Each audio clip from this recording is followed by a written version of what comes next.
好，今天我们一起来看一下所有的 A 厂布衣奥特曼。虽然我很想这么说，但是我的盖亚一直卡在路上。那这一期我们就先看一下迪迦3形态吧。说实话 ，A 厂的东西每次一出货，你们都会把我的私信给催爆啊，甚至到现在都有人催啊，说老牛快去试一下强力迪迦，真的很牛逼。OK， 那么我们就把这些年错过的布衣奥特曼测评给它现在补上。那么话不多说，3连给上，我们直接开始。首先我们看到全系列最早发售的这个阿尔法 Max 复合迪迦，2年前我们做它的时候，它的价格还记得吗？1000多块钱一盒。不过在去年 A 厂宣布要出一个2.0升级版本以后呢，这款的价格现在已经稳定在了600-700块钱。OK， 那么我们一起来感受一下这个系列4年前最早的一款产品究竟是什么样的。OK， 各位可以感受一下，这是最早的一款产品吗 ？A 厂对这一款的完成度其实是非常低的，可以当做是整个系列最烂的一款了。我记得当年相当热门的一个话题就是它和真骨雕迪迦对比起来究竟谁更好？它都和真骨雕迪迦做对比了，这下知道它有多烂了吧？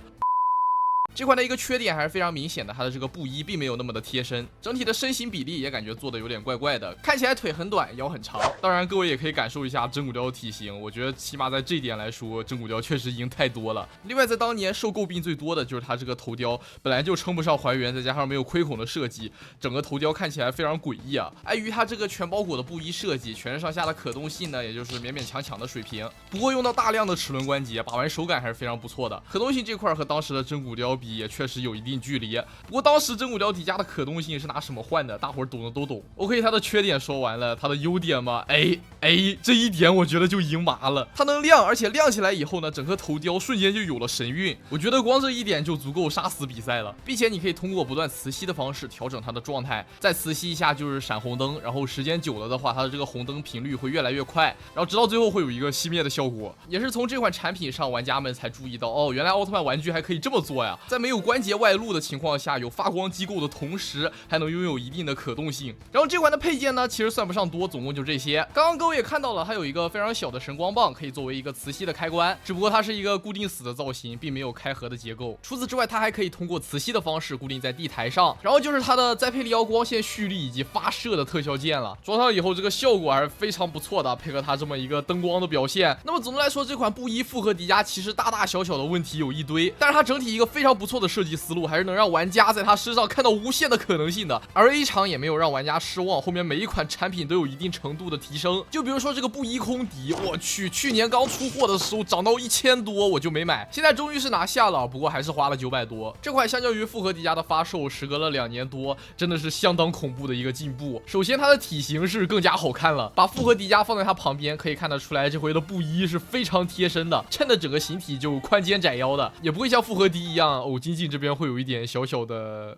奇怪的凸起。然后这款空敌的头雕也是新规的，这颗头相较于复合迪迦那颗来说真的好太多了。当然我知道大伙儿果然还是想看注入灵魂的这一刻哦。这个窥孔感觉稍微有那么一点大了，感觉有点死鱼眼，但是这颗头其他地方的表现真的非常棒啊，真的是怎么拍怎么出片。这款的配件相较于复合迪迦来说也是有增量的。首先这玩意儿，哎呦啊，老朋友了，这个就是复合迪迦里面那个栽培里奥光线蓄力的特效键，附属在这里面就成了这个兰帕尔特光弹的蓄力特效键，头目换色这一块啊。然后我们再来看一下这里面的这个兰帕尔特光弹，因为要缠绕它里面这个闪电的特效键，所以说安装过程稍显繁琐，但是整体的效果是真的没话说，绝对算不上是一个公式的特效键。然后里面还给了这么一对飞踢的特效键，是的，一给直接给一对啊，这样子的话，不管是左脚还是右脚都能踢，而且这玩意儿看久了有点像是假面骑士1号那个飞踢，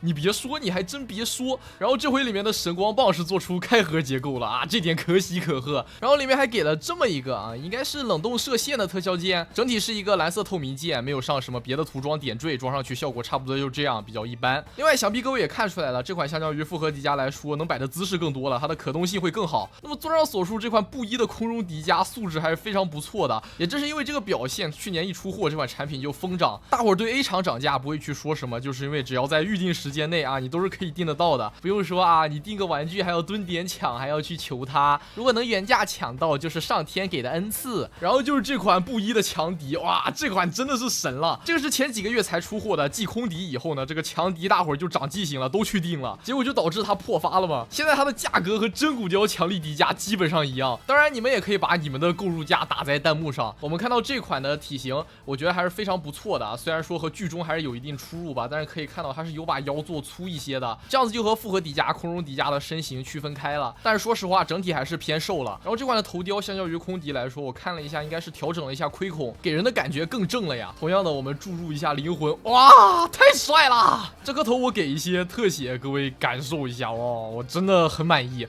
就怎么说呢？这4年时间 ，A 厂把一颗头从这样变成了这样。说实话，虽然之前一直听说这款强敌做挺好的，但是第一次玩到的时候真的有震惊到，有点后悔当时为什么不早点买，早点做首发。这款里面的配件就更多了，而且从阿古如开始，他们就在研究往特效键里加灯。特效键能发光以后，它的质感以及表现力都会大幅度提升。不过你要多准备几套不同型号的电池，这点其实挺麻烦的。像这个迪拉修姆光流蓄力的特效键，你除了让它正常发光以外呢，你再磁吸一下，里面这几个灯珠会轮流闪烁，会有一种这个能量流动的感觉。除此之外，你再磁吸一下，会有这么一个呼吸灯的效果。光一个特效键就有几种不同的光效玩法。然后还有我们的这个老朋友啊，怎么又是你们？这个再配里奥光线蓄力以及发射的特效键，依旧偷摸换色这一块。当然上面也是加入了一些非常漂亮的偏光涂装，不过总体还是之前老模具的沿用。然后里面还给了这么一个迪迦的这个反弹光波，是这么叫的吗？不过离远了看有点像是迪迦在给你拉对联。OK， 那么这款布衣的强力迪迦素质真的很不错啊，价格也合适。如果没看到后面还有个迪迦 2.0 的话，我一定会说这款是整个系列的集大成之作。OK， 那么这个迪迦的3形态我们就先讲到这里。等我的盖亚到了，我们就把戴拿、盖亚、阿古如给它做了，3连等于有效催更哦。我老牛，咱们下期视频再见。